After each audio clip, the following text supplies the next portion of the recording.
Hello बेटा, discuss करेंगे conditional probability को। और कंडीशनल प्रोबेबिलिटी पे एक वर्ड प्रॉब्लम हमने यहाँ पर चेक कर रहे हैं।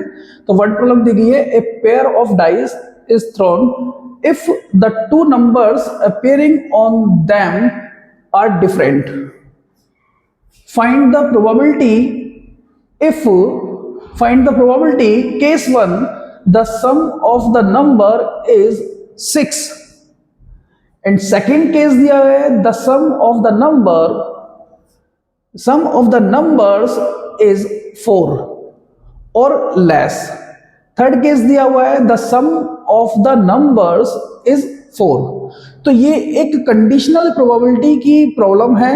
किस टाइप से चेक कर पा रहे हैं इसको? कंडीशनल प्रोबेबिलिटी होगी बेटा, क्योंकि देखिए इन्होंने यहां पर जो केस दिया है उस केस में हम लोग चेक कर रहे हैं कि ये जो एक एक्सपेरिमेंट दिया गया है वो 2 डाइस के लिए है। इसका मतलब क्या है? 2 डाइस मतलब एक पेयर दिया हुआ है डाइस का। अब वो पेयर कैसा होगा? ये कुछ एक डाई मैं यहां पर ड्रॉ कर रहा हूं।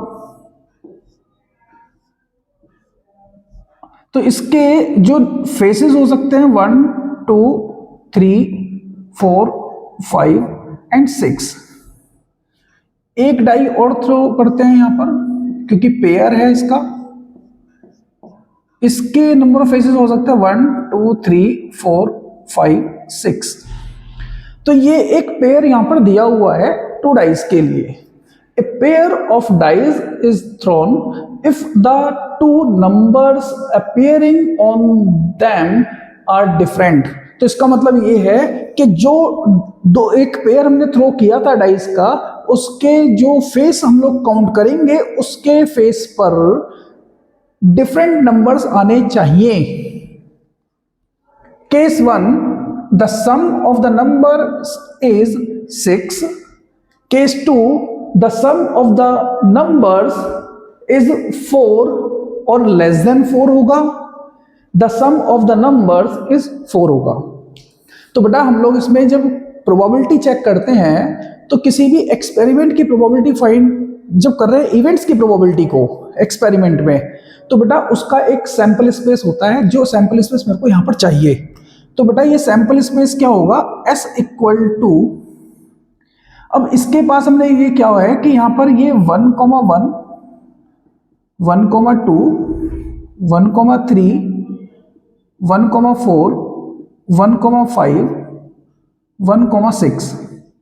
तो ये फर्स्ट डाई को जब हम लोग थ्रो करते हैं तो उस पर एक पॉसिबिलिटी आती है कि फर्स्ट डाई पर जो थ्रो करा तो उसकी जो फर्स्ट फेस होगा जो हम काउंट करेंगे उसको बना सकता है। 1 को फिक्स रखते हैं, सेकेंड डाइस को थ्रो करते हैं तो उसकी पॉसिबिलिटी बेटा 1,1 1,2 1,3 1,4 1,5 1,6। तो सेम ऐसे यहां पर हो सकता है बेटा 2,1 2,2 2,3 2,4 2,5 2,6। तो ये सेम वैल्यू चलेगी बेटा 6,1 6,2 6,3 6,4 6,5 6,6 तक। तो इसका मतलब ये है कि इसके सैंपल स्पेस में जो एलिमेंट्स आएंगे n of s equal to 36 number of elements होने वाले हैं इसके सैंपल स्पेस में। क्लियर? तो अब यहां पर बेटा जो इवेंट्स हमें दिए गए हैं उस इवेंट्स के लिए चेक करते हैं। तो जैसा कि फर्स्ट इवेंट जो दिया गया है वो इन्होंने दिया है, if the two numbers appearing on them are the different find the probability। तो इसकी प्रोबेबिलिटी फाइंड करेंगे इस केस के लिए। तो बेटा एक यहां पर, तो इसके पास जो एलिमेंट्स आएंगे उस एलिमेंट के लिए सेम नंबर नहीं होने चाहिए। 1,1 नहीं होगा, 2,2 नहीं होगा, 3,3 नहीं होगा, 4,4 नहीं होगा, 5,5 नहीं होगा, 6,6 नहीं होगा और बाकी सारे यहां पर वो नंबर्स होंगे। तो इसका मतलब क्या है बेटा? 1,2 1,3 1,4 1,5 1,6 सेम यहां पर चलेंगे बेटा 2,1, 2,3, 2,4, 2,5, 2,6। सेम यहां पर चलेंगे बेटा 3,1, 3,2, 3,4, 3,5, 3,6 अप टू 6,5 तक एलिमेंट्स आने वाले हैं इसके पास। तो अगर इसमें बेटा एलिमेंट्स चेक करें, एन ऑफ ए के पास टोटल 30 एलिमेंट्स आएंगे जो इसके ए इवेंट पर होने वाले हैं। Case 1, the sum of the numbers is 6। तो बेटा इसके अंदर वो एलिमेंट्स आएंगे इस इवेंट के अंदर जो 2 डाई थ्रो की गई थी उनके फेस को जो काउंट किया जा रहा है, तो डिफरेंट फेसेस पर जो नंबर आएंगे उनका जो काउंट होगा, जो उनका सम होगा वो 6 आना चाहिए। तो बेटा बी इवेंट यहां से चेक कर सकते हैं, 6 सम आना चाहिए यहां पर 1,5, 5,1, 2,4, 4,2 एंड 3,3। और कोई एलिमेंट यहां पर ऐसा नहीं होगा जिसमें सम 6 आएगा। तो इसका मतलब ये था कि बेटा जब हमने इसको डाई को थ्रो किया था तो फर्स्ट फेज पर 1 है, सेकंड फेज पर 5 है। तो एक कंप्लीट पेयर हो गया जो हमने इसको डाइस को थ्रो किया था।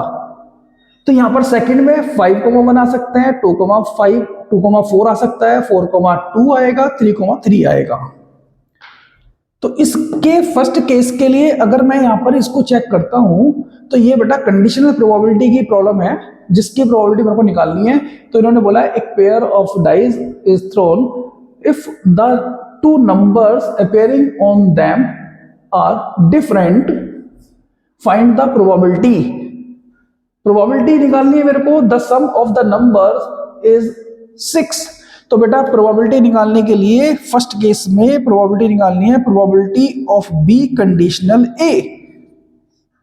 बी कंडीशनल ए, तो बी कंडीशनल ए निकालने के लिए प्रोबेबिलिटी ऑफ बी इंटरसेक्शन ए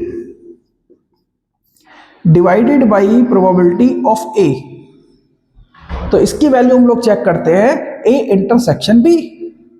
अब इस इंटरसेक्शन में ए और बी के पास जो कॉमन एलिमेंट्स हैं उसमें हम लोग यहां पर इसको चेक करते हैं। तो कॉमन एलिमेंट्स बेटा क्या हो सकता है, 1,5 होगा, ये रहा, 5,1 होगा, यहां पर कहीं होगा, 2,4 होगा, 2,4 भी है, 4,2 होगा, 3,3। तो 3,3 बेटा यहां पर नहीं होगा क्योंकि ये 2 डिफरेंट नंबर्स के लिए पेयर दिया गया था। तो हमारे पास बेटा 4 कॉमन एलिमेंट्स हैं, 1, 2, 3, 4। तो इसका मतलब ये है कि probability of B intersection A equal to 4/36। 4/36 कैसे कि यहां पर ये जो वैल्यू हमारे पास आई थी इंटरसेक्शन में, जो वैल्यू कॉमन है 1, 2, 3, 4 divided by 36। 36 total number of outcomes यहां पर आने वाले हैं, तो टोटल आउटकम्स नंबर हो गए 36। तो इसकी प्रोबेबिलिटी निकालते हैं बेटा, ये आती है 1/9। Probability of A equal to, A के पास एलिमेंट्स थे 30, तो इसकी वैल्यू होती है बेटा 30/36। तो अगर इसको कैंसिल करते हैं बेटा 5/6, ये वैल्यूज पुट करते हैं बेटा। Probability of B conditional A, probability of B intersection A की वैल्यू थी बेटा 1/9। सेकेंड वैल्यू आई थी बेटा 5/6, इसको हम लोग करेंगे बेटा 1/9 इंटू 6/5, यहां से कैंसिल होगा बेटा, ये 2, 3, 2/15 इसकी प्रोबेबिलिटी होगी, 2/15 फर्स्ट केस के लिए 2/15। तो बेटा बहुत सिंपल सी प्रॉब्लम है। अगर देखा जाए तो इसका एक सैंपल स्पेस चाहिए मेरे को। सैंपल स्पेस यहां पर होगा जिसमें 36 एलिमेंट्स हैं। 36 एलिमेंट्स में बेटा फर्स्ट डाई के 6 फेसेस हो सकते हैं, सेकंड डाई के भी 6 फेसेस हो सकते हैं, तो यहाँ पर अगर एक डाई को फिक्स किया जाता है तो सेकंड डाइस को वेरी करके यहाँ से एक सैंपल स्पेस निकाला जा सकता है। तो 6 × 6 36 एलिमेंट्स इसके होंगे। फिर आपको दिया if the two numbers appearing on them are different, तो इसका मतलब ये था कि जब दो डाई को थ्रो किया गया था तो उसके फेस को जो काउंट कर रहे हैं उन दोनों फेस पर डिफरेंट नंबर्स आएंगे, सेम नंबर नहीं आएगा। 1,1 नहीं आएगा, 2,2 नहीं आएगा, 3,3 नहीं होगा, 6,6 नहीं होगा। तो इसके ए इवेंट के लिए 30 एलिमेंट्स आने वाले हैं। फिर मेरे को चेक करना था कि जिसकी लिए प्रोबेबिलिटी फाइंड करनी है उसके लिए क्या दिया हुआ है, the sum of the numbers is 6, तो उनके सम का जो नंबर्स होगा वो 6 होगा। तो यहां पर बेटा ऐसे इवेंट के वो एलिमेंट आएंगे जिनका सम 6 आता है। 1,5 का सम 6 होगा, 5,1 का 6 होगा, 2,4, 4,2, 3,3। तो इसके कितने टोटल एलिमेंट्स आए बेटा, बी में 1 2 3 4 5। फिर मेरे को चेक करना है इसकी कंडीशनल प्रोबेबिलिटी के लिए। तो कंडीशनल प्रोबेबिलिटी में probability of B conditional A is equal to probability of B intersection A divide by probability of A. तो इसके इंटरसेक्शन वैल्यू चेक करते हैं तो कॉमन एलिमेंट्स मिलते हैं मेरे को 1,5, 5,1, 2,4, 4,2। प्रोबेबिलिटी निकालते हैं 4/36 आती है, 1/9। प्रोबेबिलिटी ऑफ ए निकालते हैं 30/36, वैल्यू सॉल्व करते हैं 5/6। इन दोनों वैल्यूज को यहाँ पुट करते हैं तो वैल्यू आती है 1/9, 5/6 सॉल्व करते हैं तो बेटा इसकी वैल्यू आती है 2/15। तो फर्स्ट केस में इसकी प्रोबेबिलिटी आई 2/15। सेकंड केस जो दिया हुआ है, इन्होंने दिया था the sum of the numbers is 4 और लेस देन 4। तो इसका मतलब ये है कि बेटा ए जो सेट दिया गया है वो चेंज नहीं होगा, वो चेंज नहीं होगा। सेकंड केस में केवल बी सेट चेंज होगा, बी सेट चेंज होगा। बी सेट को यहां से चेंज करते हैं तो बी सेट में दिया हुआ है सेकंड केस में the sum of the numbers is 4 और लेस। तो इसका मतलब हो गया कि बेटा बी सेट के पास जो एलिमेंट्स होंगे जिनका सम 4 हो सकता है, 1,3, 3,1, 2,2, ये 4 वाले हो गए जिसका सम 4 हो सकता था, और जिसका सम लेस देन 4 हो सकता है 1,1, 1,2, 2,1,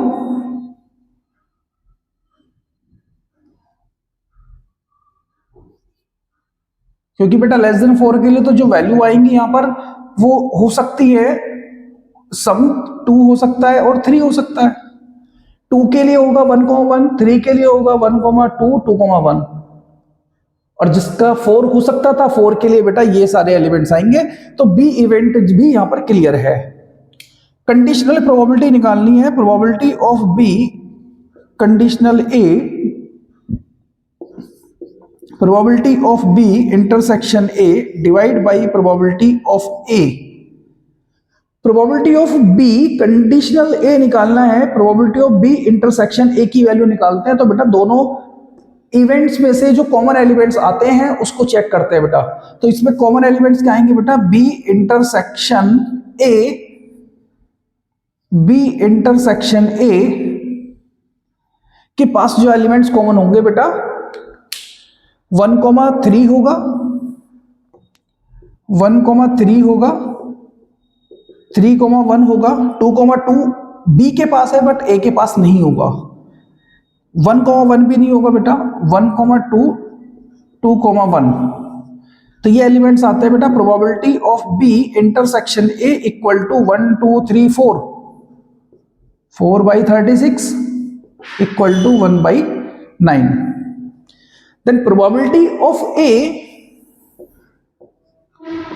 प्रोबेबिलिटी ऑफ ए बेटा अभी हमने लास्ट सेक्शन में निकाली थी कि वो वैल्यू जो हमारे पास आई थी 30/36, इसको सॉल्व करते हैं बेटा 5/6, दोनों वैल्यू को पुट करते हैं बेटा इधर 1/9 डिवाइड बाई 5/6 ये वैल्यू आती है बेटा 1/9 इंटू 6/5, कैंसिल करते हैं बेटा 2 3, 2/15,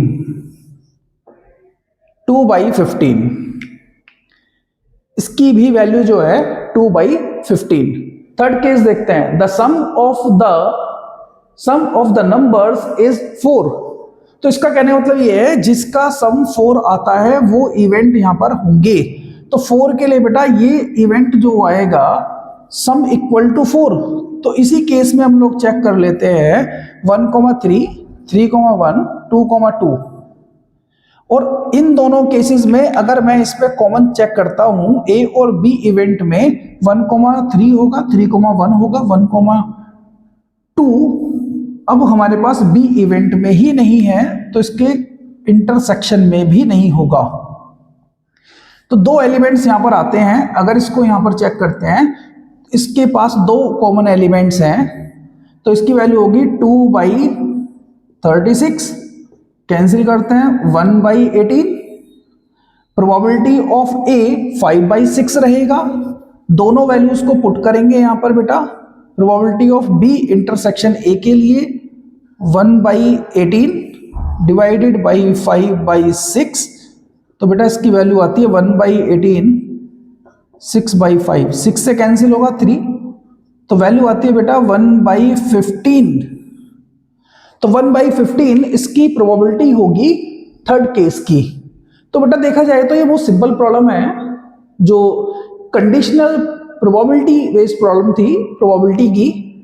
इस टाइप की प्रॉब्लम्स जो है हमारे बोर्ड एग्जामिनेशंस में भी काफ़ी प्रॉब्लम्स पूछी जाती हैं।